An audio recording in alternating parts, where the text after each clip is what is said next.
Welcome in, everybody, to Fantasy Pros. This is the Fantasy Football Podcast. It is me, Joey P, Joe Pisapia, and today we are going to get a step closer to the NFL Draft. We've done a few draft mocks already, trying to theorize what might happen in just a few weeks from now, but after NFL free agency and all the moving and shaking of the last 2 weeks has settled, we have a much better idea of what teams really need, what they really want.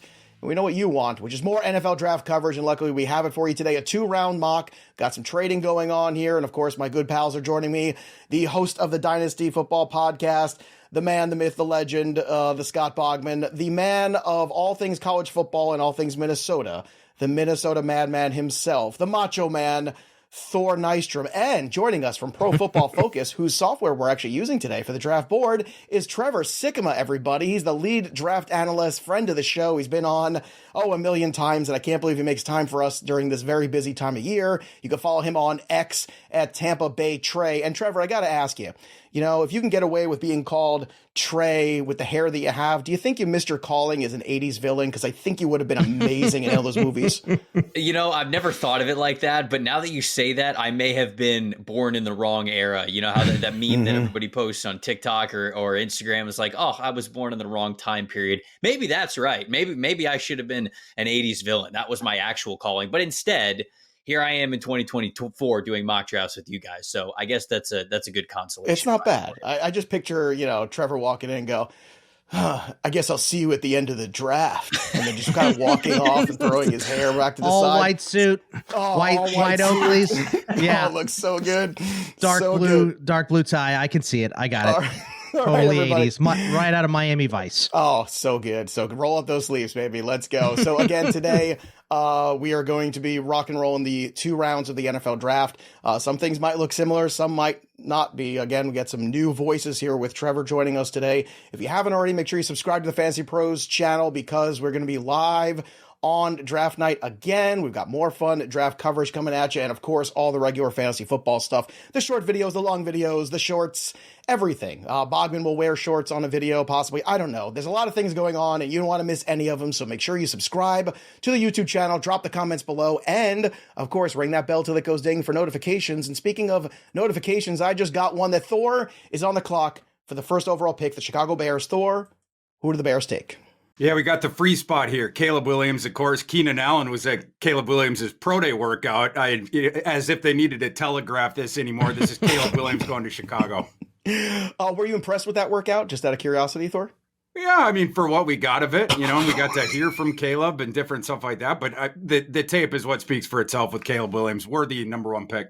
Okay, very good. At first, that was not very encouraging, but I'm glad we kind of circled back. Yeah, it's fine. Yeah, it's all right. It's like when people ask me if I like certain vegetables. I'm like, yeah, it's good. It's not ordering it specifically.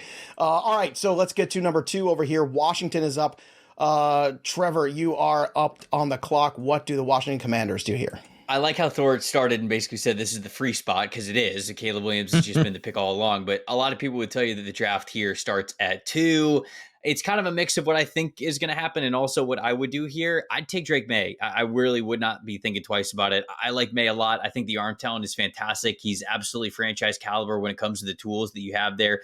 Is it always looking perfect? Are the fundamentals exactly where they need to be? No, but all of that stuff is, to me, completely fixable. And what he brings to the table as a gunslinger, man, that's the type of player. That's the type of arm that you want to invest in when it comes to Washington turning the page in a lot of different ways. New ownership, new coach, new general manager, new quarterback. I think it should be Drake. I've heard some Matthew Stafford comps. Is that a comp you would throw on him, or do you have one of your own? I don't have like a great comp that I have right now, but I mean, whether or not it's stylistically like Matthew Stafford, some people say like Justin Herbert, just maybe not as good of an arm, but it's like he has that caliber of an NFL arm. So when people say Justin Herbert, when they say Matthew Stafford, like even if they might not be exactly those guys stylistically, to be in that conversation means you clearly have that caliber of arm strength to you to be able to make the NFL throws the way they would need to, both with distance and velocity. So I don't have like a 1-for-1 comp, but in that sort of tier and category of the guys who can get it done every Sunday. Scott Bogman once comped me to a young Stanley Tucci. So there you go. All right, let's get to number 3, the New England Patriots. Scott Bogman, you're up on the clock. Look, I know that there's a lot of rumors about the Patriots potentially trading out of this spot, but for me, I'm not going to be in the spot too many times if I'm a good franchise. Patriots are a good franchise. Let's not be at 3 a bunch. Let's take our quarterback here. Let's get Jaden Daniels. And for a team that doesn't have a lot of help on offense, specifically at wide receiver, this is a guy that can make plays on his own too. He can use his legs. And for fantasy, he definitely has more upside than Caleb or Drake May because of the rushing upside. Over 1,000 yards last year, 10 touchdowns on the ground as well. And I don't know that he's going to hit that because he is kind of a one-year wonder. I mean, he started a lot. Started at ASU, started at LSU, won the Heisman, but his big breakout year was only 1 year, and it was with LSU. It was a great year, which spurned him into the top 3 picks here on most boards. But I think Caleb Williams, I think Drake May are more reliable and can be counted on more. Jane Daniels is a little bit of a wild card, and I don't know, he's a little thin, and he does take a little punishment. You know, Lamar didn't take as many hits as Jaden did, I think, last year. So I'm a little worried about that. So I will still have Williams and May ahead of Daniels on my board for fantasy, but he offers the most upside of any of these quarterbacks. If the Patriots trade out on draft night, I'm going to be very hard to handle that evening, Bogman. You better get ready. You need a lot on your roster. It wouldn't be the worst, but I think it's dumb to pass up a QB. We need a quarterback. All right, Arizona up next at number 4. Thor, who do they select? They're going to select Marvin Harrison Jr. here. Feel pretty confident in saying that Marvin Harrison Jr. is going to be the top guy on that board. That's not what the decision is. The decision will be, do they trade down or do they stick and pick Harrison? That's where you get into the 3-dimensional chess thing. You know, a wide receiver later in the first round, and we augment it with what would be their 3rd first-round pick because they already got 2 of them. I'm talking about if they trade with the Vikings. But if they stay here, pretty confident in saying it's Marvin Harrison Jr. They lost Hollywood Brown earlier this offseason. Their wide receiver core is terrible. They need help there. We're going to give them Marvin Harrison Jr. Is Harrison the better fit than Malik Neighbors in this team? I think so. He's and a better prospect for me. Yeah. Okay. Just out of curiosity, because he's a lot of people now having that conversation. Is it Neighbors or is it Harrison who should be the first guy off the board? And of course, we can't have a fun draft without a trade. So we have the Minnesota Vikings moving up to 5 here, trading with the Chargers. That puts Trevor Sikkema on the clock. So we like to take away this pick from Thor after the first 2 drafts we did. So I'm so glad, Trevor, you're doing this. I mean, you can say we took it away from Thor, but Thor was heavy-handed. Well, there might have been an aggressive email written at some point to Trevor. I was going to say, in the DM, I think that he said to me, he's like, hey, Trevor, you're up at number 5. By the way, you can do this if you would like to.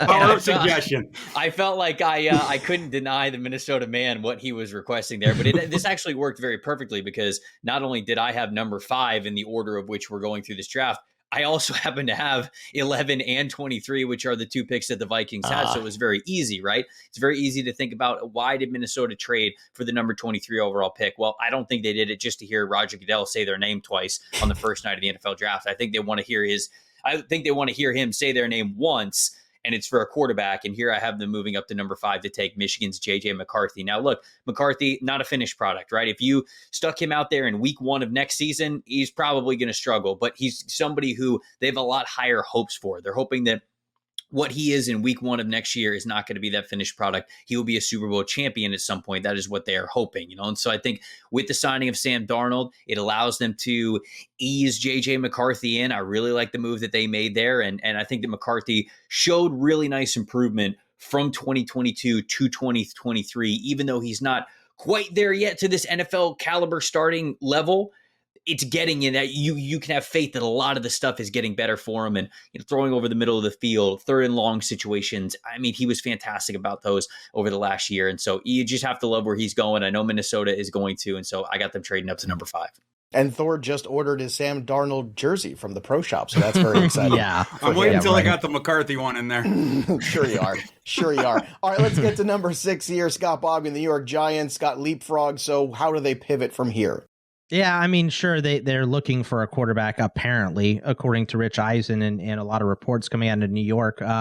But this team might have the worst wide receiver room in the NFL. It is dark. It is not good.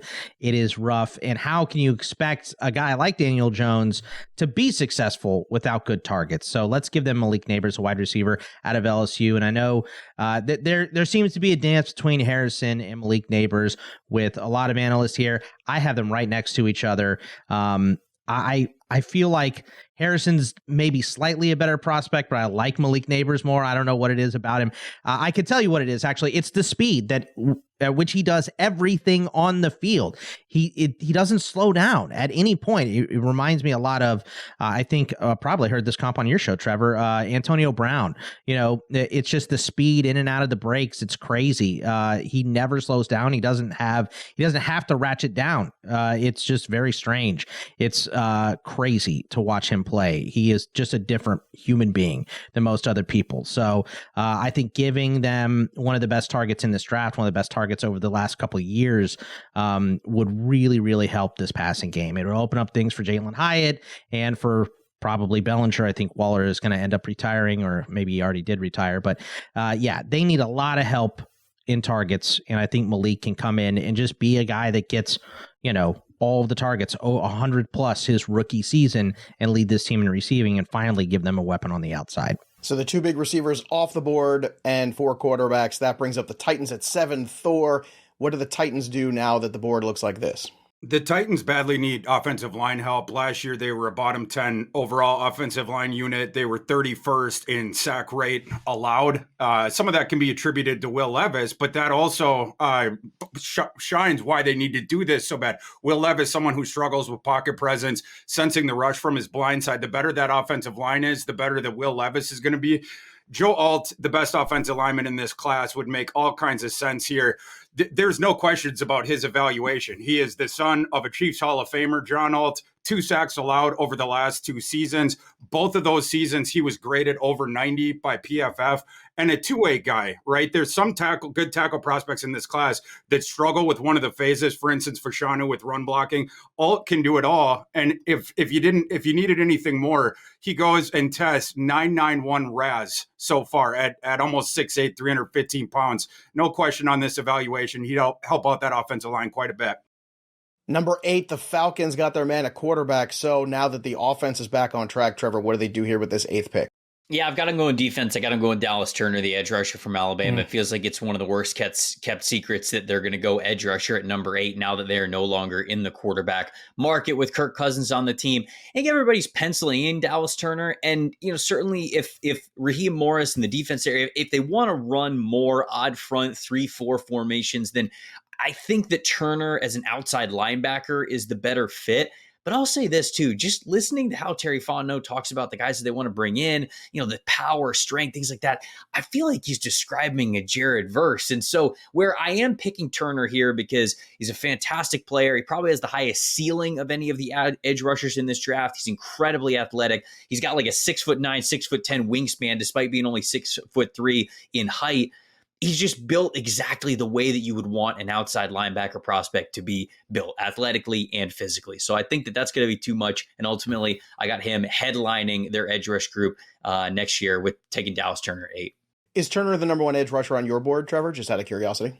He is. It's a struggle, though, because they're just between him, between Jared Verse, and between Laiatu Latu from UCLA as well. There is a case for all 3 of these guys to be edge 1 in this class. And so I do have Turner at number 1, but these guys are separated maybe by 4 spots on my big board, just all 3 of them, because of how close I have these players. It's really going to come down to preference and kind of how you want to use them, what you see the ceiling for these guys. Chicago up next at number 9. Scott Bogman, the pick is yours. It's tough between edge for them and wide receiver, and I know they just added Keenan Allen, but I don't care. Give me Rome Odunze here to the Bears. I think he's the best player on the board right now for them. And also, he has every tool in the tool bag in terms of being a wide receiver. I think it was Lance Zierlein, that compared him to Larry Fitzgerald, right? So, he has big time comps. He's a big wide receiver. He can do everything. I think the biggest thing for me, though, is if you are drafting Caleb Williams at 1, there has been a little bit of question about his leadership and his maturity level and all that. Rome Odunze is that guy. He is a team captain. He leads by example. And if you get him in here with the fold with Caleb Williams, you have a guy that is going to work hard. If you're the quarterback, you can't have a wide receiver outworking you. So I think that a career with these guys together would be awesome to see. And I would love to see it. So give me Rome to the Bears to add to that core. And what more help can you do that's better for a young quarterback, then give him targets that are easy to throw to, and giving him Moore and Allen and Odunze makes this one of the most dangerous offenses in the NFL immediately. And I think it would be a very, very smart pick if the Bears can make this happen. And if Rome lasts this long. Rome is very high. He's higher than Malik and Marvin Harrison Jr. on some boards. So I like Rome. I don't like him as much as other people do, but I think this is the best pick for the Bears. Well, certainly you can learn from Keenan Allen, too. I mean, that's certainly a good tree to be sitting under as well. So, and Keenan Allen is also of an advanced age in this league. So we'll see how that all shakes out. At number 10, the New York Jets are on the clock. Thor, that pick belongs to you. We're going to go with Brock Bowers from Georgia, not a Georgia tight end, a Georgia offensive weapon coming to the next level, a guy that you can line up anywhere. He lined up a lot in the slot, but you can also line him up all wide, maybe a little inline. In the NFL, you might get ragged all there trying to block, but he gives you effort as a blocker. And then you can also bring Bowers into the backfield. Kirby Smart had said if they had lined him up at running back, he would have been the best running back they had. Bowers' last 3 years led Georgia in receiving every single year. Georgia won the national title twice. With the Jets, right now your starting slot projected Xavier Gibson, and then your starting tight end projected to be Tyler Conklin. You can move Bowers out to the slot if you want to go 2 wide receivers or go 12 personnel sets, or you can also just keep him in as your tight end and keep the 3 wide receivers out there. This is a pick that Aaron Rodgers would love. We're sending Brock Bowers to the Jets. Yeah, it's going to be a great weapon for Tyrod Taylor. I'm sorry, did I say that out loud? Oh, I'm sorry. All right, let's get to the other side of this trade. The Chargers at 11. I can feel the YouTube comments. Oh, I can't wait. All right. At number 11, the Chargers. This is one of 2 picks now they have in the first round. So, Trevor, what do they do with this first one? Yeah, so the Chargers have a lot of different ways that they could go with this pick. They move on from 5 because they're getting a good haul in return, and they've got a lot of roster holes that they need to fill. Cornerback, to me, is the biggest one of them, right? I think they have Asante Samuel Jr. on the outside, and then it's about it, right? I mean, like, they signed Christian Fulton to a 1-year deal, and he might be their best option now outside. And we're talking about how late after free agency you're signing a guy to a 1-year deal, and you got to expect him to be a starter on your team. Sure, they have high hopes for him, but man, you need a corner. I'm going with Quinyon Mitchell, the corner from Toledo. I think that he's going to be cornerback 1 off the board. It's either going to be him or Terrion Arnold, but it just feels as though Mitchell, last 2 years in PFF system, elite coverage grade, which is so difficult to do at corner for 1 year, let alone 2 years back to back. We wonder, okay, can he play man coverage? Well, when he was at the Senior Bowl, they had him playing press man a lot, and all he did was basically lock down every single receiver that was there. So you take those concerns away. He reaffirmed the athletic ability that he has when he was at the combine. So it's like every single box is checked for Quinyon Mitchell outside of him playing in, Power 5, like SEC level competition during the year because he was at Toledo, but he can't control that part. So he's basically aced every other test. I think he's going to be CB1 off the board, and I've got him here going to the Chargers at 11. Number 12, that brings up the Denver Broncos. Back to you, Boggs. Yeah, I'm going to give them a pass rusher here because I don't know that there's a quarterback that they'd be willing to take. I did see Steve Palazzolo and Sam Monson put Bo Nix here in their most recent mock, and I do think that's a good idea, and that might be what I do. I just don't know if they have a quarterback that high on their board after those top 4 have gone. So they still need a lot of help on the edge. Jared Verse is available. He is a bully. He will hit a dude with another dude. I love watching him play. That's what he does. He will throw a tackle into the quarterback. I love watching him. They need edge rush real bad because right now it's Baron Browning, Nick Bonito, Jonathan Cooper. It's like these are nice rotation guys. They need an anchor, and I think Jared Verse can come in there and be the anchor from day one. So that's why I would go with the edge rusher here. A dude that throws dudes into other dudes. That's a t-shirt if ever I heard one for sure. Speaking of all the dudes, did you know that all the dudes are playing a little college basketball right now? And the thrill and excitement of March Mania is here. And DraftKings Sportsbook, one of America's top-rated sportsbook apps, is giving new customers a shot to turn $5 into $150 just instantly in bonus bets with any college basketball bet. And again, college basketball, the tournament's kicked off, so maybe your bracket's already busted. You want to still have some fun. Chances are it already is, it feels like. So, of course, head over to DraftKings Sportsbook, and you can also check out our great content over on Betting Pros and on Fantasy Bros. We've got the breakdown of the brackets and some of those teams. So download the DraftKings Sportsbook app now and use that promo code FANTASYPROS. New customers can bet just $5 to get $150 instantly in bonus bets only at DraftKings Sportsbook. With that promo code FantasyPros, the crown is yours. All right, let's give another player because the pick is yours. Thor Nystrom for the Las Vegas Raiders at 13. Yeah, the Raiders, a team that on the right side of their offensive line, you could argue that they have two holes.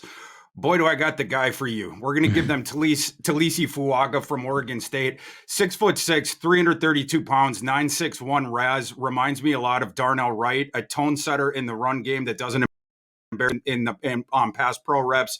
I think this would be a really good fit. Okay, so there you go. Another offensive lineman off the board. This one to Vegas. New Orleans is up next. Trevor Sikkema at 14.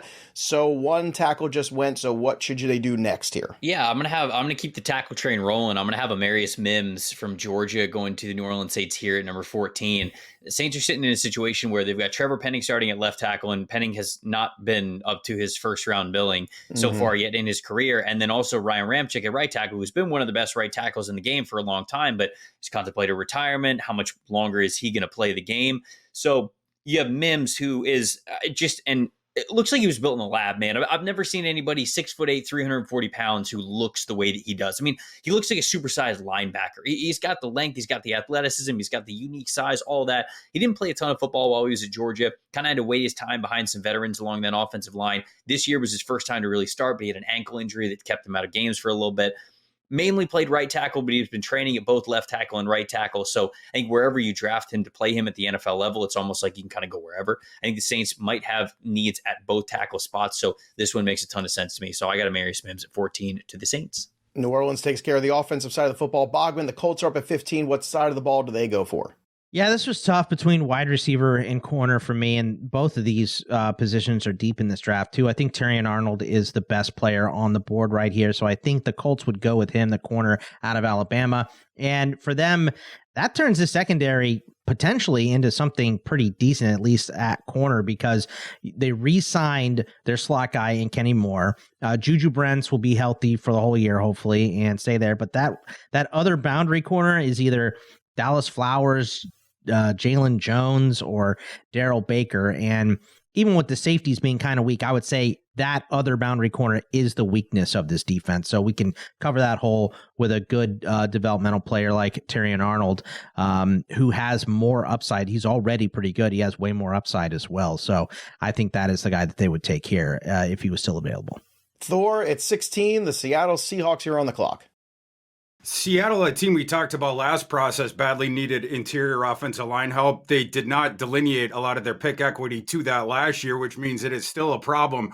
Let's finally solve that. Jackson Powers Johnson, the center from Oregon. Right now, Seattle has two different day 3 picks from last year that are projected to start for them inside. I don't know how good you're going to, and very little depth behind them. They can't feel good about that going into the season. Investing a premium pick in a guy you know is going to come in and start right away in there, I think would be a sage decision. So we're going to send Jackson Powers Johnson to Seattle.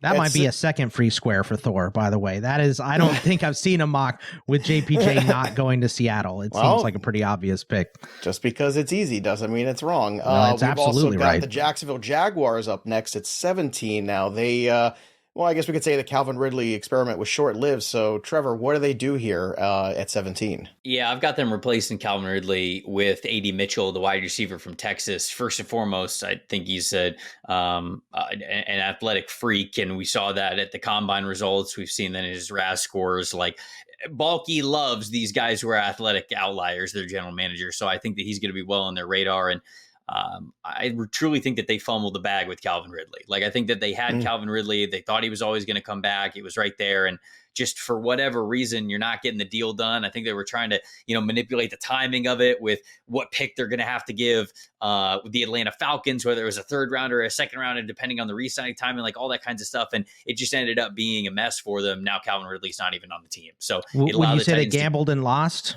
I would indeed say that they gambled and lost. Well, they didn't give him enough bonus bets. They put those DraftKings bonus bets in. It would have been a long way for him. It would have been nice. It's a good catch by you guys. No, so look, they brought in Gabe Davis, but Gabe Davis isn't a wide receiver one. Christian Kirk, I like Christian Kirk. Christian Kirk's not a wide receiver one. You need somebody to step in and have that talent level to be able to do that. So I think A.D. Mitchell is that type of a player. So I get him going to Jacksonville here. Trevor, you didn't know what you were getting into today. I know. I apologize in advance. No, it was witty, though. It was good. I like it. Hey, look, we like to talk football and have fun here. We like to do those two things. All right, let's get to the next one here. The Cincinnati Bengals, Scott Bogman at 18. Certainly a lot of needs, but I think we could all agree the offensive line is probably numero uno, yes? Yeah, I mean, look, the 2 years that Joe Burrow has stayed upright for the whole season, they went to the Super Bowl and went to the AFC Championship. And I made this pick, I think, like as Trent Brown was signing with the Bengals, but he only played 11 games last year. He's a little long in the tooth, or played for the Patriots last year. But they need a right tackle real bad. J.C. Latham is a guy that could come in, plug and play right tackle immediately. I think that is a very, very good pick. And, maybe you want some experience and you don't want to start a rookie immediately to protect Burrow, who's already missed chunks of 2 seasons. So maybe you develop him a little bit, but he is a guy that can come in and play immediately if needed. So I think J.C. Latham and just keeping Joe Burrow upright is the name of the game if you're Cincy. Nice to see the Rams with a pick in the first round, something you don't see very often these days. At 19, Thor, that pick goes to you. Yeah, with the Aaron Donald retirement, the Rams badly need defensive line help. The projected starting lineup, you have some weakness there and very little depth behind it. Seems to me like they're telegraphing that this pick is going to be used on an interior defensive lineman. Let's give him Byron Murphy from Texas, a guy that is awesome as a pass rusher. Last year, the pressure rate, the hurries, 36 hurries in only 437 overall snaps, 45 pressures. He can also defend the run. I think this is a guy that comes in. You can't replace Aaron Donald, but Murphy selecting him would be a nice step in that direction of trying to plug that hole. Those are huge shoes to fill. I mean, one of the greatest to ever do it, but certainly Murphy, a guy with a lot of talent. Boggs, I know, nobody watches more Texas football than you possibly. So do you think he's up for the task, just out of curiosity? I mean, no one's up for the task of replacing Aaron Donald, and I think it's silly to say that, but you have to fill this position, and whether he likes it or not, he's going to be compared to Aaron Donald for at least the beginning part of his career if he is drafted by the Rams, but whoever replaces him will be. So is if he there the best is a guy IDL in this draft? I think so. Okay. Yeah. Him or Newton. I mean, it's razor thin between those guys, but for what he does and what he's replacing at Aaron Donald, I think he is the better guy to put pressure on the quarterback more. I love that Thor didn't get to make a Vikings pick and Bogman didn't get to make a Pittsburgh Steelers pick. At 20, Trevor Sikkema, you're picking for the guys yet again here for their squad. So tell me, what do the Pittsburgh Steelers do? Then they have a full quarterback room. Yeah, I think they need interior offensive line help. This guy that I'm going to draft here, Troy Fautanu from Washington, should not have lasted this long in this mock. I feel ashamed from us doing it because he's he's such a fantastic player. He's such a smooth mover. He can basically play all 5 spots on the offensive line and could legitimately start. And I think anytime that's the case, that's somebody that you got to prioritize in a draft. So, Pittsburgh's got needs potentially at center, potentially at guard. I think Fautanu could play either spot. And honestly, Dan Moore Jr., it seems like they love him at right tackle, but if he continues to not play great, you can kick Fautanu out to offensive tackle as well. I think he's good enough to do that. And then you'd have Roger Jones on one side, Fautanu on the other side. And that's just a really solid game plan for them on the offensive line. All right, back to you, Boggs, for 21. That's the Miami Dolphins. I take Trevor's boy here, Latu, the edge rusher from UCLA for the Miami Dolphins here. I think everybody saw Trevor on the sideline at the Senior Bowl talking to him. He is a really good player. He will slip because of his medicals, and it's funny that I'm giving him to the Dolphins because of the medicals of their current edge rushers. Jalen Phillips coming off the Achilles, Bradley Chubb tearing up his knee. They need help at this position a lot. I cannot believe that they let Christian Wilkins walk either, but they need help to put pressure on the quarterback, and Latu can come in and do it immediately. So that's the pick I think they should go for here. All right, coming up next here, we have the Philadelphia Eagles at 22. Thor, that pick belongs to you. Philadelphia needs help in the secondary. Let's give him an all-purpose guy for back there. Cooper DeJean from Iowa. Coming off the broken ankle, it might cause him to fall back a little bit in the first round like this, but I think that's going to provide really good value. DeJean, he has proven that he can play boundary cornerback, proven he can play in the slot. He could play safety if you wanted him to. He's a fabulous returner. So you get a whole bunch of value by taking DeJean here. All right, so after Dijon's off the board, this is part 2 of the trade from earlier. The Chargers now picking at 23 where the Vikings were. So, Trevor, what do they do with the second of 2 picks here in the first round? Yeah, so I had them going with corner up with their first selection at number 11, and now they pick it at 23. Look, when the Chargers are sitting at 5, we're thinking about Marvin Harrison Jr., we're thinking about Malik Neighbors, we're thinking about Rome Odunze. They got to get a wide receiver out of one of these 2 picks. So here I have them taking Brian Thomas Jr. from LSU. I think that he is the right pick here at this stage in the draft because you've got Quentin Johnson, you got Josh Palmer, like you got wide receivers that like you might be okay with, but I think Brian Thomas Jr. has that ability to grow into so much more and potentially be a wide receiver 1. He's a little bit of a one-dimensional vertical threat right now, but even with that being the case, being able to run a 4.33 at 209 pounds is pretty nuts. So even if that's all he is in his rookie year, it's going to be something that's going to be advantageous for Justin Herbert, that big arm strength and that offense that the Chargers are looking to set up this year. So Brian Thomas Jr. to the Chargers here in the 20s. That brings the Cowboys up next at 24. So, Boggs, what can the Cowboys get here to help them get over this hump where they just can't win big games in the playoffs? Well, I don't know if this is, if any pick is going to break that streak, but I'll give them Olu Fashanu, the offensive tackle out of Penn State. And, once again, the name of the game is keeping Dak Prescott upright. And right now, the only tackle with starting experience on this roster is Terrence Steele. So they need someone at left tackle. Fashanu can come in and protect the blind side immediately for Dak Prescott and keep him upright. And he kind of is slipping. He's a young prospect who is more raw, like Thor mentioned before. A really, really good pass blocker, not so great in the run, but he will have to learn on the job if he gets drafted by Dallas. And he kind of slipped to this spot too. So, but I think this would be a perfect plug and play tackle for them, not paying Smith. And I have a lot of friends that are Cowboys fans living in Texas, and they think Jerry Jones just has to win every deal. So he's going to not sign anybody basically because he has to be the winner of every deal. And that's why they also have cap issues, but it's been tough to watch, even if you're a Cowboy hater. It's been tough to watch for this franchise for a little bit, but I think Fashanu's the best fit for them right away.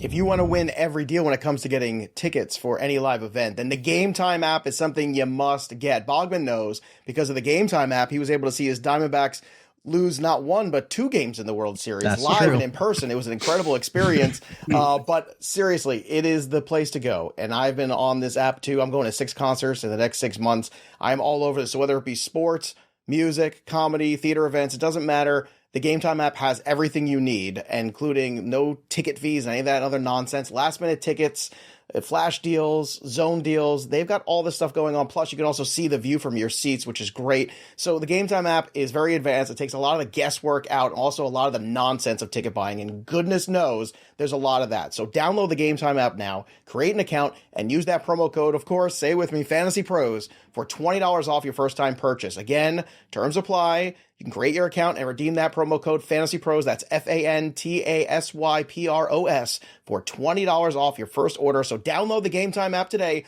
Last minute tickets, lowest prices, guaranteed. I'll be looking closely last minute for any Olivia Rodrigo tickets for my daughters. And yes, I will have to go to that concert if those deals do come through. So let's go and see what's on a deal here next for number 25. It's the Green Bay Packers. Thor, this is up to you. Now, don't sabotage the Packers, Mr. Minnesota Viking. Give them a good pick. You know me too well. I do. Green Bay needs help on the defensive front. Jerzon Newton is one of the 2 defensive tackles at the top of this class, like we were talking about before. Will he go before Murphy? Will Murphy go before him? Green Bay don't care. They'll take either one of them to get down here. We're going to give them Jerzon Newton and help out that defensive front. Okay, Tampa is up next. So Tampa Bay Trey gets a pick for Tampa Bay at 26. What are you doing, Trevor? Yeah, this one's pretty perfect. I think that Graham Barton, the left tackle for Duke, is going to be very high on the Buccaneers' radar when it comes to this draft and projecting guys to be in the late first round range. They have some really nice guys who play at tackle. Tristan Wirfs, of course, is one of them. I think Luke Gadecki played really well at right tackle this past year, but they still need a little bit more interior offensive line help. And I think Graham Barton gives you the ability to play him at guard, play him at center. Jason Light, the general manager, has had success before, taking college left tackles and moving them inside. Ali Marpet is one. Cody Mock is somebody who also played at tackle, and they have now kicked him inside. So he's had success doing that before. I think he could do it again with Graham Martin. We're big fans of Cody Mock here on the program. Big fans. We should. He's fun. All right, so up next is 27. That's the Arizona Cardinals, Boggs, with their second pick of the first round. What do they do? Yeah, they need a lot of help on defense, and I'm going to give him Chop Robinson, the edge rusher out of Penn State here. Now, Chop he's a speed rusher. That is like his one move right now. I think he can develop into more, but there is that kind of gamble that you're taking with a guy like this. Insane athletic traits, but there's a little Bud Dupree in here, right? Like, Bud Dupree, of course, a first-round pick for my Steelers. His nickname in Pittsburgh was Dud Dupree because he didn't work out. He's more of a chase-down sack guy than a put pressure on the quarterback immediate guy. So there's a little bit of that, but they really need help at edge. They need help at interior, too. They signed 4 guys. I don't think I like really any of them, but this is a big, big need for this team, and I think Chop would at least come in here, even though he's raw, and put pressure on quarterbacks on third down with some speed along the edge. So I think that's what the Cardinals need. They have another pick pretty quick, and they can get a cornerback at that spot, but the edge is drying up pretty quick here, so let's give them Chop. Buffalo's up next, Thor Nystrom at 28. We're going to give them Tyler Guyton from Oklahoma, measured in a little over 6'7", 328 with the 9.7 RAS. Guyton does need a little time, though. He's not one of those guys that I'm saying day one for sure he can start. On Buffalo, this would be a good situation because both their starting tackles are entering the last year on their deals. Maybe they feel like they can afford to take a developmental guy that maybe won't get on the field right away. So we'll give them Tyler Guyton. Guyton off the board. That brings up the Lions at 29. Trevor Sikkema, you're on the clock. So for the Lions, they certainly could go corner. I didn't love the corner options that were still left right around here. Like Nate Wiggins is still on the board for them, but I don't think Nate Wiggins is going to be their type. Like Nate Wiggins just doesn't tackle the way that the Lions want you to tackle. Every time I've heard their defensive coordinator or defensive coach, talk this offseason, physicality, tackling is the very first thing that they mention. And Nate Wiggins just doesn't do a lot of that on a play-by-play basis. So I'm not sure that they're going to go in that direction. I have them going offensive line. Frank Ragnow is obviously still there at center, but it was a little bit of a mystery whether or not he was going to retire. And so maybe that's not in the not too distant future. Graham Glass now is stepping in. Jonah Jackson is out. They lose him in free agency. Kevin Zeitler is there, but I like the idea of them getting Zach Frazier, the interior offensive lineman for West Virginia, because I think he is somebody who has a size and the skill set to be able to play guard or center. And so now you go into this season, and if any of those interior offensive line guys go down, you've got somebody on your hopeful Super Bowl run that you could really plug and play right there and get a lot out of them with a player as talented as Frazier. So I got Zach Frazier going to the Lions at the back end of the first round. That brings up Baltimore 30. Scott Bogman, you're up next.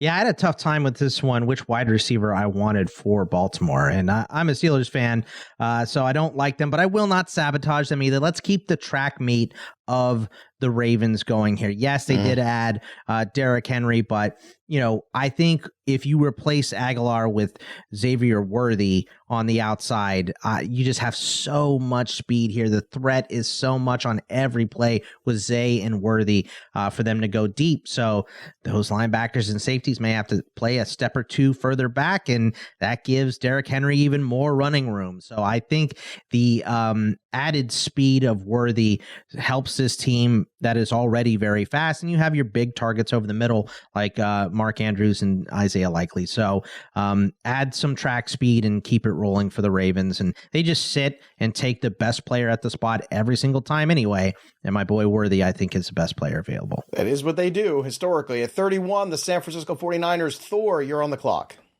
49ers, a team last couple of years, their biggest weakness has been in the secondary. They need to address that. Hasn't been sufficiently done so far this offseason. Nate Wiggins, who Trevor was just talking about, is fallen down here.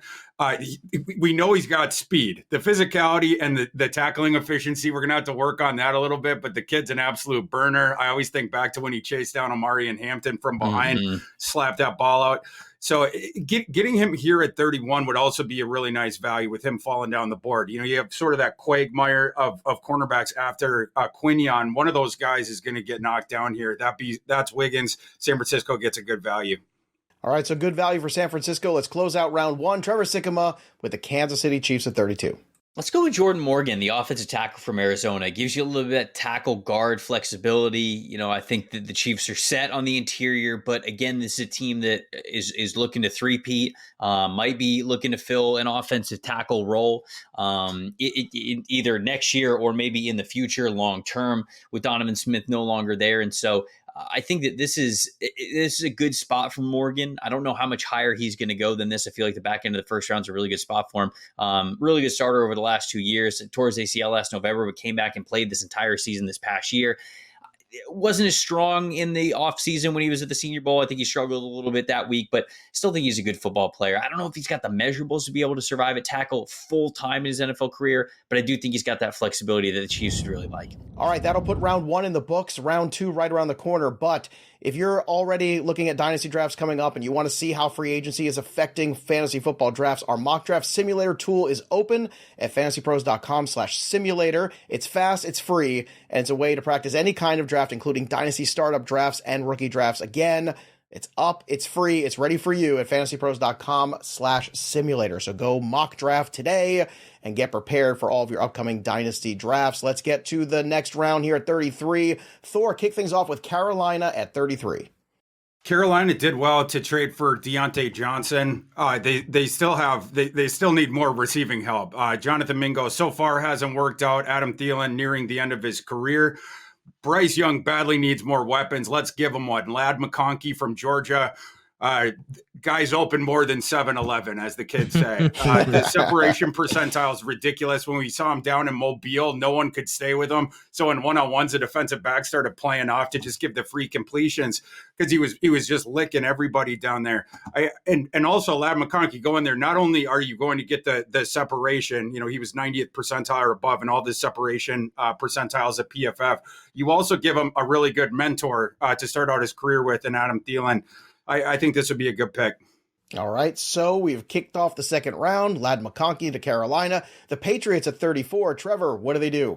Yeah, so Jaden Daniels, their first-round pick in this mock draft here. When you look at their wide receiver room in New England right now, it's a lot of names that but I wouldn't say that it's necessarily like names that you're super excited about, right? I mean, it's that would KJ be accurate. Osborne, yes, thank you Kendrick very much. Bourne, Jalen Reagor, Tyquan Thornton, Juju Smith-Schuster, Keyshawn Butte, Demario Douglas, but it's like, man, they need somebody who could be a legit wide receiver 2 or wide receiver 1 for them. I like Troy Franklin from Oregon. I think that he's in the mix to be wide receiver 4 in this class. Just a really productive dude over the last couple of seasons, especially this past year with Oregon.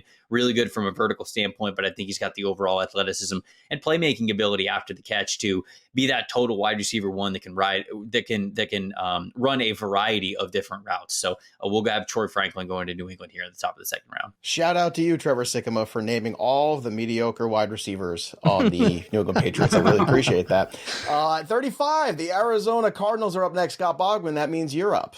Quick, Joe, name me one Cardinals corner. No, it's Sean Murphy Bunting on the boundary, and then Garrett Williams, who they drafted last year, is a very good pick as the slot guy. The other boundary corner right now is between Starling Thomas, Keitrell Clark, I don't know, Devad Wilson. So you're going corner here. Yeah, I'm going corner. It's Kool-Aid McKinstry, the corner from Alabama. I think it's an easy pick. I also, in remembrance of this pick, I'm wearing my Kool-Aid Man shirt today, my red shirt. So let's give him some Kool-Aid. Oh yeah, to the Arizona Cardinals. All right, Thor, you're up next with the Washington Commanders at 36. Washington Commanders, their first pick in this exercise, we gave them Drake May. Earlier this offseason, they got Austin Eckler, they got Zach Ertz. Obviously, you have McLaurin and Dotson in your receiving core. So that stuff is, we're starting to work. We're starting to make some progress over Washington, but they're starting projected tackles right now. Braden Daniels and Andrew Wiley. The offensive line needs help. And if you're going to bring in Drake May, a guy who my nitpick about his evaluation is throwing under duress, you need to fortify that offensive line if you're going to bring him in and hope to start him early on in his career. So that's what we're going to do with this pick and give Washington Patrick Paul, from the tackle from Houston. Patrick Paul's been doing this for a long time. He's enormous. He's rangy. He has the length and went and tested very well during the pre-draft process. All right, so Patrick Paul off the board. That brings up the Chargers again with their third pick in 2 rounds at 37. So you're on the clock, Trevor. Yeah, I'm just picking for the Chargers basically this entire mock. It's just me doing a 2-round mock for the Chargers. But I'm going to go T'Vondre Sweat here. They restructured the contracts of Joey Bosa, of Khalil Mack. They have Tuli Pelotu as well off the edge, but I still think they need an impact interior defensive lineman. T'Vondre Sweat could be that for you. And I think they have a deep enough interior line group to where I'm a little bit worried about Sweat's conditioning, right? I mean, like, how often can you really put him on the field if he's pushing 400 pounds? So I have a little bit of those concerns, but if you have a deep enough defensive tackle rotation, you can keep him off the field and you can get him to catch his breath and then give you some wow moments like we saw this past season. So I'm going to go T'Vondre Sweat here for the Chargers. All right, that brings up at 38 the Tennessee Titans. Scott Bogman, that's to you. Yeah, let's give them Darius Robinson, the big edge rusher out of Missouri here, a converted guy from the interior that had his best season as an edge rusher. And you just want someone taking up space when you have a guy like Simmons in the middle, right? So Robinson can give you help rushing the passer. You can also be a push guy and help in the run game as well. So I think it's a really good fit for Tennessee with this defensive line. I think he's a great fit there. I'd love to see him playing next to Simmons. We're giving new players to old teams, but if you need new tires for your old car, Discount Tire is your go-to. They have exceptional service, and you get a 30% shorter average wait time when you buy and book online at discounttire.com. They have this really cool feature called Treadwell, which is an online tire buying guide that gives you a transparency on tire performance, as well as personalized recommendations based on your location and your driving habits. Discount Tire is also the largest independent tire retailer in the country, so it has the biggest selection of tires and wheels. And here's a pro tip from the experts at Discount Tire. You can prevent wear and boost gas mileage by keeping your tires properly inflated. Tire pressure supports the weight of your vehicle, and it's important to check that for safety. So if it's been over a month since you last checked your tire pressure, stop by one of their local stores for a free tire safety air pressure check. Discount Tire, let's get you taken care of. We just checked on, of course, the air pressure of Thor Nystrom. It's good. He's ready to make the 39th pick. The Carolina Panthers are on the board. What do they do, Thor? We're going to give him Chris Braswell from Alabama. We took a Georgia guy from just a little bit ago. Let's bring in the rival on the other side of the ball in Braswell. Braswell, a straight line speed to power guy that has veteran savvy about him. He's got some of the counter moves that go off that. You got to sit back on it, and tested very well during the pre-draft process. The last couple of years, the pressure numbers he's put up, 13 sacks this past year, 56 pressures. A guy that would come in and play right away. He was playing at Alabama these last couple of years. So we're going to give Carolina Chris Braswell. Okay, next up here after Thor's selection, we go to number 40, and that's the Washington Commanders, Trevor Sikkema. I'm going to give him an edge rusher here. And, I've had them take edge in some mock draft exercises even after free agency, and some Washington Commanders fans are like, whoa, hold on. They signed a couple of edge rushers. Why are we going edge rusher so early parts in the early parts of the second round? It's like, okay, well, they signed Dorrance Armstrong, Cleveland Farrell, Dante Fowler Jr. Like, they could still use like an impact edge rusher, a young impact edge rusher. So I'm gonna go with Jonah Ellis, the edge rusher from Utah. He's one of my favorites. And he's really good with his hands, really good at disengaging blocks, understands pass rush plans really, really well. He's got NFL bloodlines. His father played in the NFL for a decade. He's got three brothers that are playing in the NFL currently. And so it's an NFL family. We're gonna bring him into the party, and we're gonna have him play for the Commanders. Scott Bogman, bring somebody to the Packer party at 41. Yeah, let's give him Tyler Nubin, the safety out of Minnesota.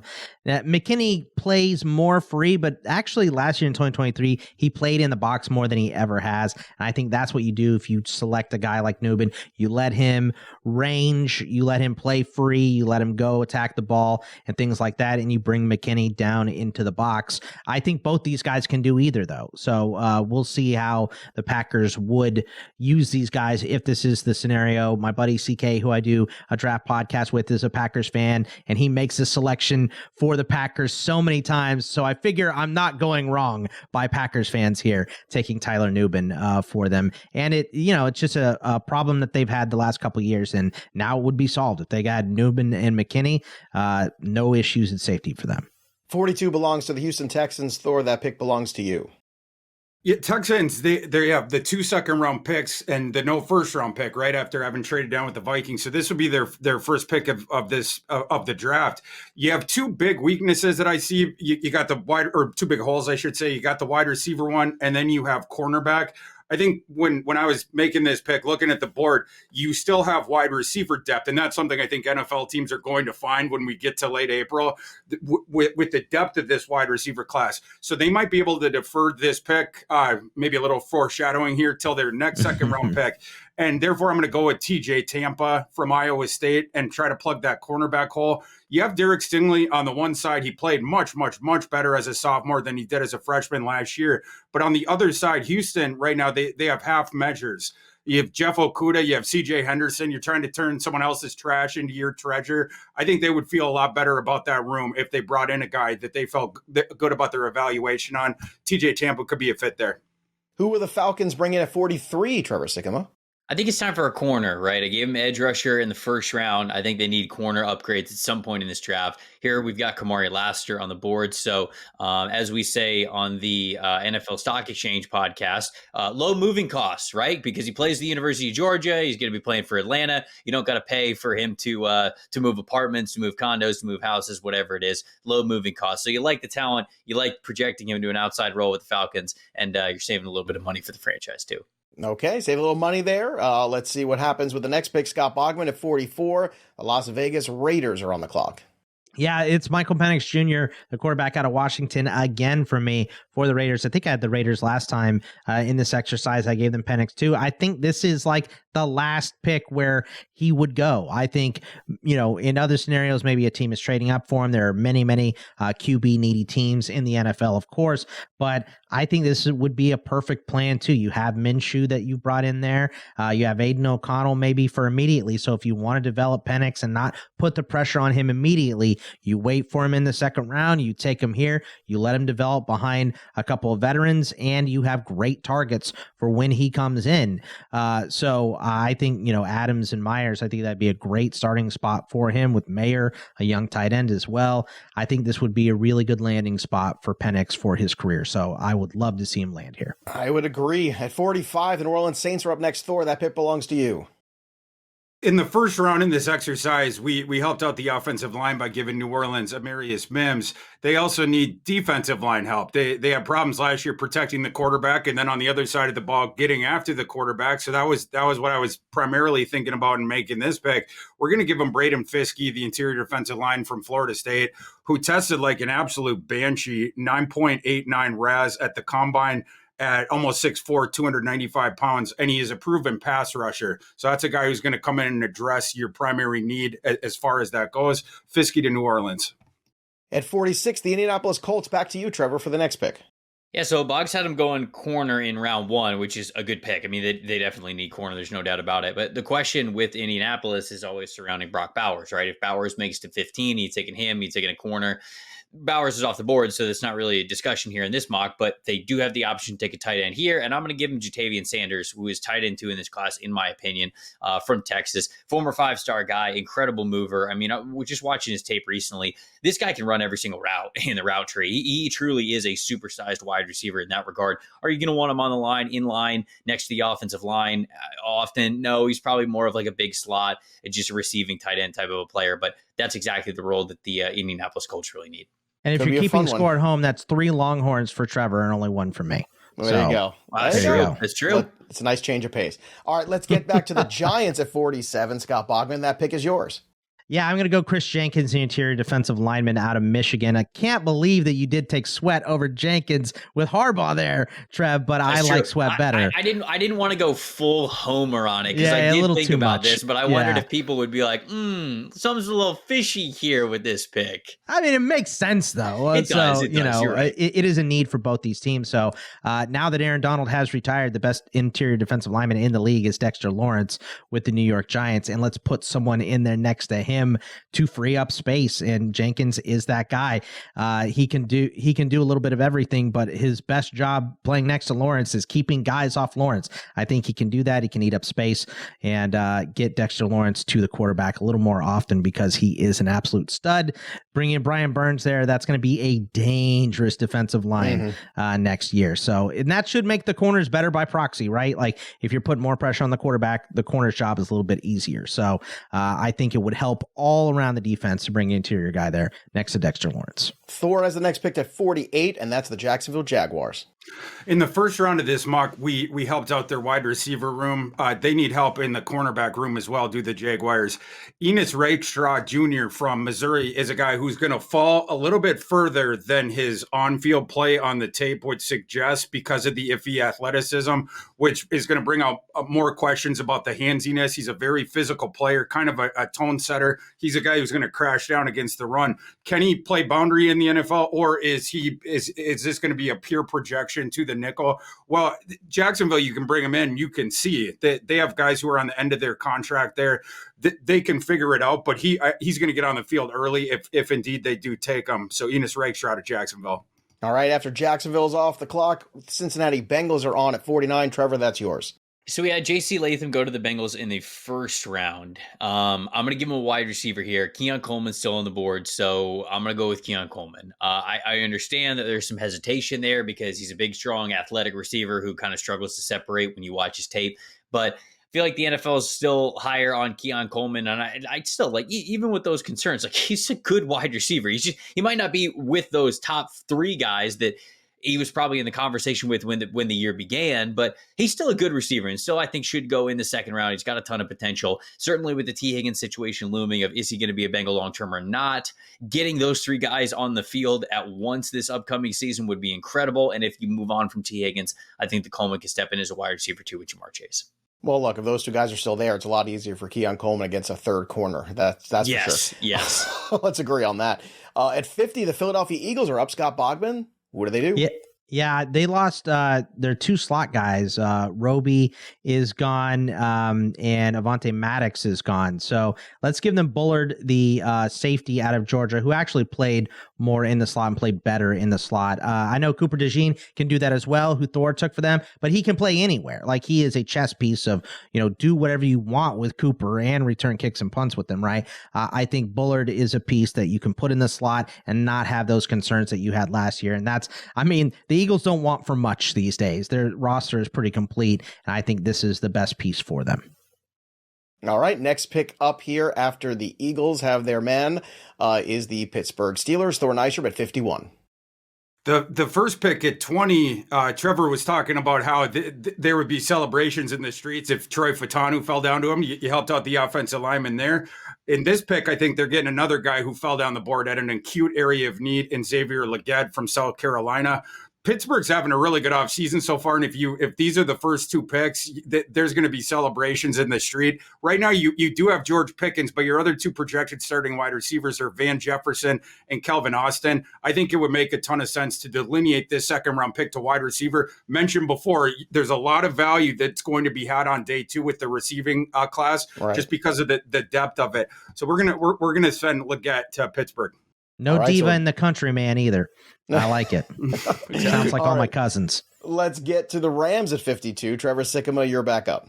I'm going to go with Mike Sainristil, the corner from Michigan, just one of the best football players in the draft. And I think this is somebody who can start a strong safety for you. He can start a nickel corner for you. He's just a player that you want on the field at all times for your defense. And so with the Rams, I think that they recognize talent like that. They're sort of like not that they don't have plans for guys, but this is a situation where you can just draft them and kind of figure it out later. With signing Cam Curl, you got Quentin Lake. Maybe he's just starting right in the slot immediately anyways. But this is somebody who I think could be on your football field for a long time. So Mike Sainristil, still one of the best football players in the class, going to the Rams here.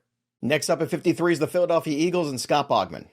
Yeah, I'm going to give them Edgerrin Cooper, the linebacker out of Texas A&M. And they did solve a big problem here, right? They brought in Devin White, and Nakobe Dean is still behind him. But like I mentioned in the last mock we did, he's coming off the Liz Frank injury as well. Zach Bond is kind of a tweener between middle linebacker, outside linebacker.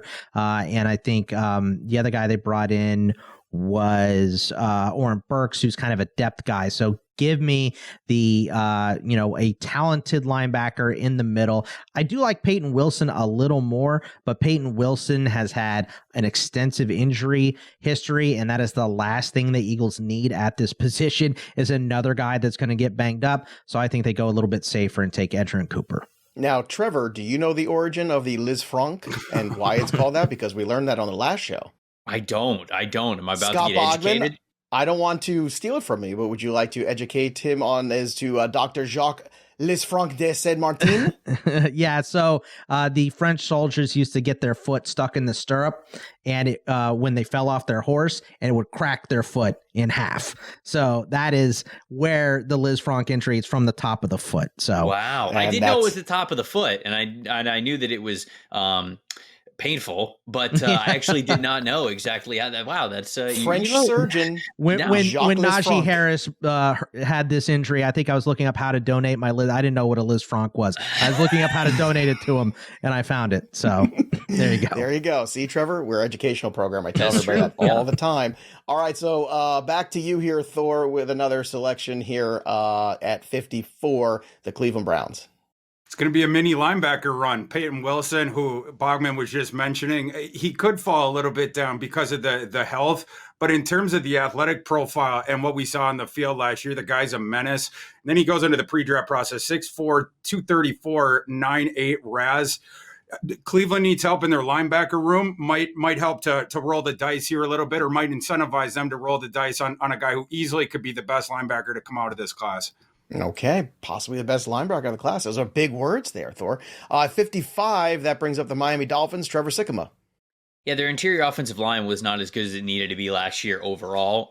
Then you lose out on Robert Hunt in free agency. He goes over to Carolina. So I just think they need an interior offensive line. Christian Haynes from UConn is one of my favorite guys in this class. I think that he's absolutely a top 60 player, somebody who should be considered here in the second round. I think he fits perfectly for Miami, given the fact that they've got a pretty big roster hole now at that spot. Dallas up next at 56, Scott Bogman. Yeah, let's give him Jalen Wright, the running back out of Tennessee, as the first back off the board. This really could be an array of running backs, right? You could see Blake Corum going here. He might be the safest. I know, like Debro mentioned, last time we did a mock, their doctors, the Cowboys doctors, were taking care of Jonathan Brooks. So they seem to like what they see, how his knee has responded since his injury. So it could be Brooks. But I think Jalen Wright immediately comes in and can be a 3-down guy. He improved his pass blocking a lot last season. I think his score from PFF was pretty significant in that. So he can be a 3-down guy immediately. Just great initial burst. The receiving game, I don't know. They have Dowdle, they have Vaughn. So I don't know how many passes he's going to catch, but he was 22 of 25 targets last season. So he can do it. He just wasn't asked to do it a ton in his career at Tennessee, but also few miles on him. And they've had some running backs get banged up recently. So I think less usage is more for the Dallas Cowboys, and I have them taken right here. In the home stretch here at 57, Tampa Bay is on the clock. Thor Nystrom, that's you.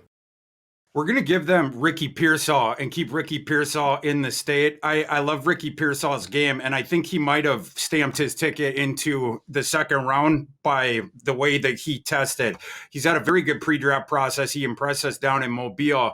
And then even for a proponent of Ricky Pearsall's game like myself, tested stunningly 9.9 RAS. So I think you get him here. You target him if you're Tampa Bay. You did bring back Mike Evans, but you got Godwin. I believe he's on the last year of his deal. Your other projected starting wide receiver right now is Trey Palmer, who probably should be more of a guy coming off the bench as a fourth receiver. Ricky Pearsall, you could start him in the slot right away, and then you can evaluate him in practices on the contingency if Godwin were to leave in the future, then could he play on the outside? But then you got 3 viable receivers you make this pick. Green Bay up next, Trevor Sikkema at 58. Yeah, so moving around to the roster, it feels like in the free agency spot, but even going into free agency, a lot of Green Bay's roster holes were not super important. I probably shouldn't say that. Positional value spots were a little bit lower. It was running back, it was linebacker, it was safety, right? It was like those were the areas where they needed to kind of get a change, get some upgrades. And it's not like, okay, we need an edge rusher. Well, we're probably not going to be able to get one there. We got to get one in the draft, or an offensive tackle or something like that. They're pretty set at a lot of the premium position spots, but linebacker is one that they still have yet to really upgrade. They have Quay Walker. I'm going to give him Junior Colson here. So you got a duo of Junior Colson, Quay Walker, these younger linebackers that you can have some faith in moving forward.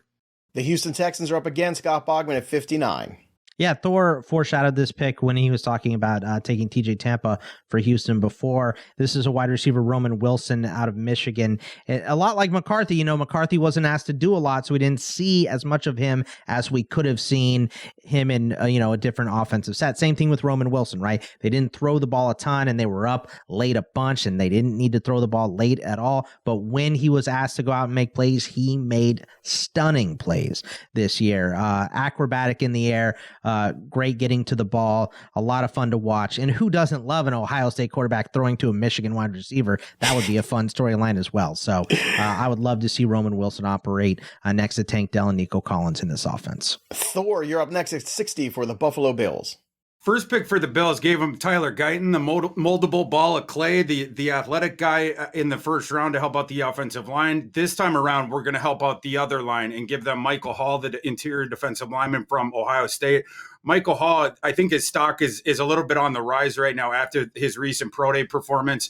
Ran a 4.76 at 299 pounds. The rest of his testing was really good there too, and then reportedly was looking really good in the drills. So I think that might get him up into the second round range, and Buffalo needs to help their interior defensive line. Okay, so Buffalo off the clock. Detroit is back on at 61. Trevor Sikkema.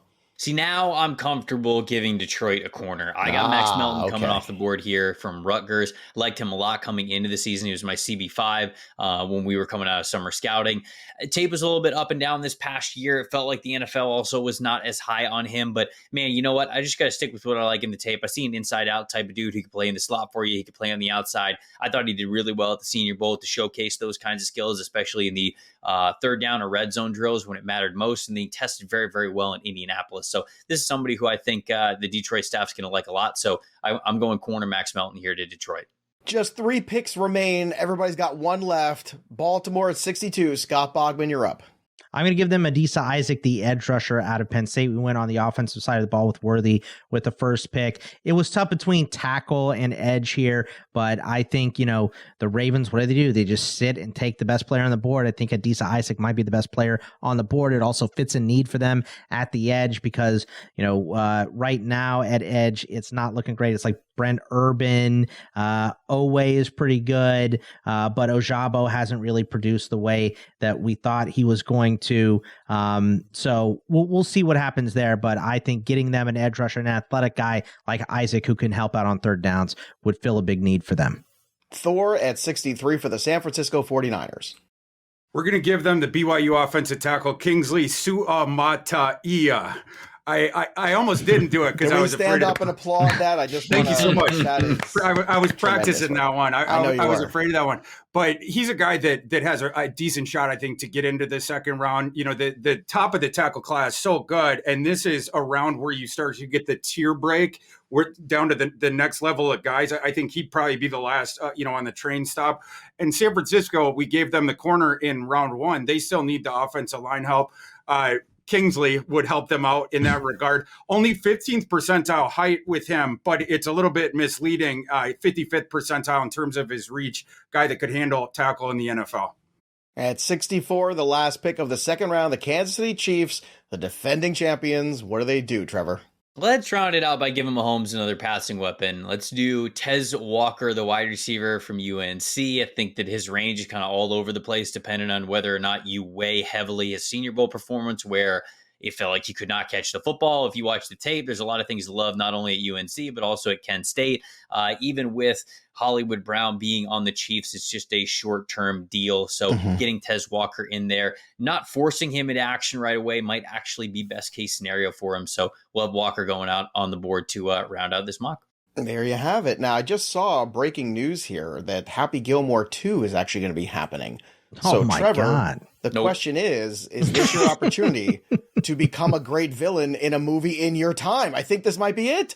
This is the movie? This is what we're... Do you play golf? Do you play golf? That's the question. I do play golf. Am I going to be like Shooter McGavin's son for this one? Oh, my God. That's perfect. Shooter Sikkema Jr. I don't know. It could definitely work there. Shooter I'd 2 love Electric to see Boogaloo. Make sure you check out Trevor on Twitter, Tampa Bay Trade. Of course, check out his amazing work at PFF and the podcast, everything they're doing there. They are first class in every single way. And of course, we've got a ton more available for you right here on the channel all the time. We're going to be doing more mock drafts. We will be live for the draft as we always are. So subscribe to the Fantasy Pros YouTube channel. Drop your comments below and don't forget to ring that bell till it goes ding for notifications. Also, if you've got mock drafts going, obviously, you got to use the simulator. That's the way to get involved with all this right now. FantasyPros.com/simulator. You can run the mocks if you got dynasty startups going on right now, or even any draft really. So go get ready, because this is that time of year. And of course, the amazing content that Scott Bogman and Thor Nystrom continue to churn out here, both on the written side and on the podcast side, between the Dynasty Show, the college football content,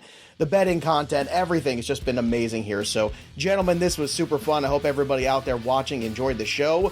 What do you think about the picks? Drop your comments below, and if you have any other fun facts about any other surgeries, we'd love to hear that as well. You can drop that in there also. That'll do it for us, but the story of the game goes on. For Bogman and Thor Nystrom, and of course Trevor Sikkema, I'm Joey P.